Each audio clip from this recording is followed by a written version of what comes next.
I am coming home, and I am coming home to Switzerland for the first time in over a year. Coming home to the house and room I grew up in. Coming home to the language that for the longest time was my first language, but starts to crumble a bit because I've been so used to talking English and German over the past few years. I'm coming home to these landscapes that mean so much to me, to these mountains, to the nature, to the cabin that I've spent so much time during my childhood because we always went on vacation there and not somewhere else because we had that cabin that we called our second home. But I'm also coming home to myself, and I think that is the most important journey of them all. Home can mean so many different things. A few I've just mentioned, but there can be more. I can feel home in the presence of people that mean a lot to me. I can feel home in a certain scent or feeling. And I think being at home with ourselves and going on that journey to come home to ourselves, even if we're adults, even if we have lived for a long time in a house we called home, can be very important and very beneficial. That all might sound very cheesy, I'm absolutely aware of this, and it's also not my usual topic, but it's something that I have thought a lot about during the past few years. I've left my home country when I was 20, just over the border to Germany, where the language is even similar. And while I spoke Swiss German when I grew up, in school we did learn German, so that was not a very foreign thing. I always felt like I didn't need a home. I was at home in the world, I was at home with myself, and I absolutely didn't need a certain language, a certain house, certain people, or anything that I would call home to feel good. But more and more I realized that I actually do care about having a place where I feel especially safe. And that place again can mean very different things.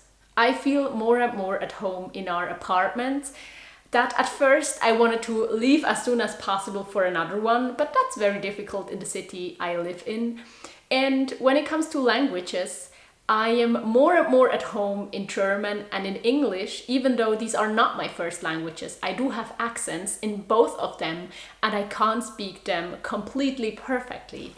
On the other hand, Swiss German, which was my home language, which was my mother tongue, the language I learned and spoke for the first years, becomes more and more foreign for me. I realized that I've forgotten some words, that when I talk Swiss German, I use different words. I use the words that are more similar to the ones you can use in German. I forget about the unique terms that only apply to the Swiss German language. And I think that's interesting. It also hurts a bit because I'm losing a piece of my home. I'm losing a piece of my identity. But on the other hand, my identity is just changing a bit. And so now I sometimes think and dream in English. And when it's not English, it's German and rarely Swiss German anymore. I do want to preserve that language to a certain point, and so I'm always feeling very good coming home to Switzerland. I don't know if I'm ever gonna live here anymore, but I do certainly enjoy the landscapes. That is really something I very much feel at home in, to a point where a few years ago when I would go traveling and left Switzerland, I was searching for mountains at the horizon because I was so used to have these landscapes, to have mountains at the horizon, that I would miss them when I would drive through the Netherlands or other countries that are pretty flat.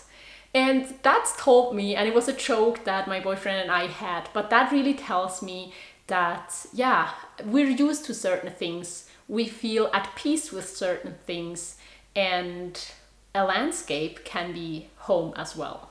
But I think the journey that is maybe harder than others is really feeling at home with ourselves. And for me, that means that I trust myself. For me, that means that I can rely on myself, that I know myself.